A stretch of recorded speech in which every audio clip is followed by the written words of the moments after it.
You're watching Caribbean Today on YouTube. In the Caribbean, a single U.S. military strike has triggered a wave of controversy that stretches from Washington to Caracas to Port of Spain. Earlier this month, U.S. armed forces launched a lethal strike on a vessel in the southern Caribbean. The White House insists it was no ordinary boat. Officials say it carried operatives of Venezuela's feared Tren de Aragua gang, narco-terrorists smuggling drugs into the United States.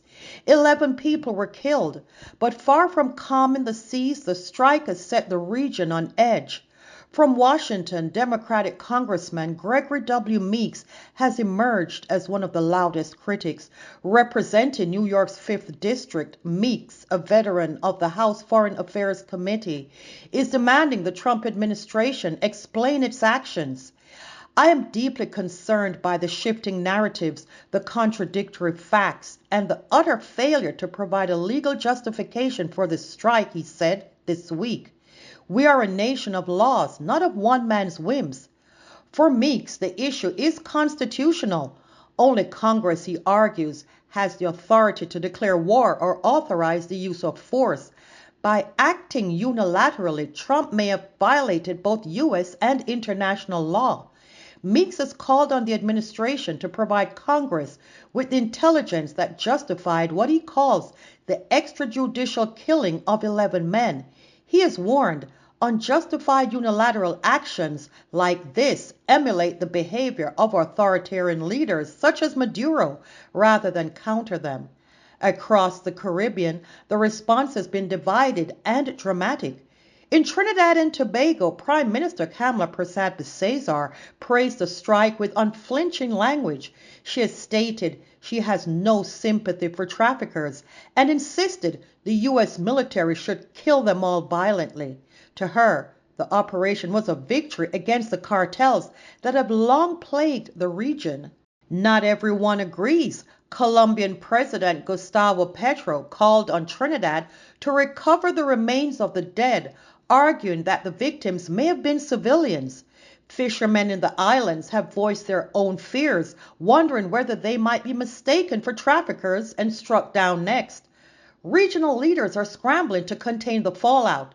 The Caribbean community CARICOM has urged Washington to guarantee that future military actions would not destabilize the region and would come only after consultation. Foreign ministers drafted a letter to Secretary of State Marco Rubio warning that the Caribbean must remain a zone of peace. Barbados Foreign Minister Kerry Simmons put the stakes bluntly. The presence of a U.S. armada raises threats to our region. Yes, we want drugs and guns stopped, but not at the cost of our stability. For Donald Trump, however, the strike was not the end, but the beginning. He has ordered a powerful buildup in the Caribbean, an amphibious squadron, nuclear submarines, P-8 Poseidon aircraft, destroyers, even a guided missile cruiser. It is a display of military muscle not seen in the region for decades. On Fox News, Defense Secretary Pete Hegseth defended the operation. We knew exactly who was in that boat. Anyone else trafficking in those waters, anyone tied to terror, they will face the same fate. Trump himself boasted, "You had massive amounts of drugs. We have the tapes, we have the evidence." Obviously, they won't be doing it again, and I think a lot of other people won't be doing it again either. Secretary of State Marco Rubio was equally blunt. Speaking in Mexico City, he warned, "We're not going to sit back anymore and watch these people sail up and down the Caribbean like a cruise ship. It's not going to happen." From Caracas, President Nicolas Maduro denounced the American buildup as extravagant, unjustified, immoral, and absolutely criminal. Venezuela has deployed troops along its borders, signaling that it views Washington's actions as not just a counter-narcotics mission, but a direct threat to Venezuela's sovereignty.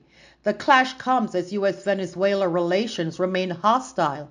For Maduro, the Armada at his doorstep is proof that Washington's real agenda is Venezuelan regime change. For the Trump administration, it is a warning shot that Venezuela's alleged ties to organized crime will no longer be tolerated. Meanwhile, U.S. domestic policy is changing for certain TPS holders.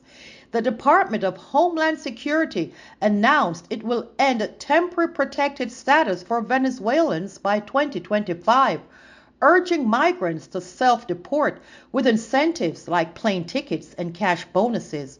The move was framed as part of Trump's broader strategy to confront Venezuela, both on the seas and within America's borders.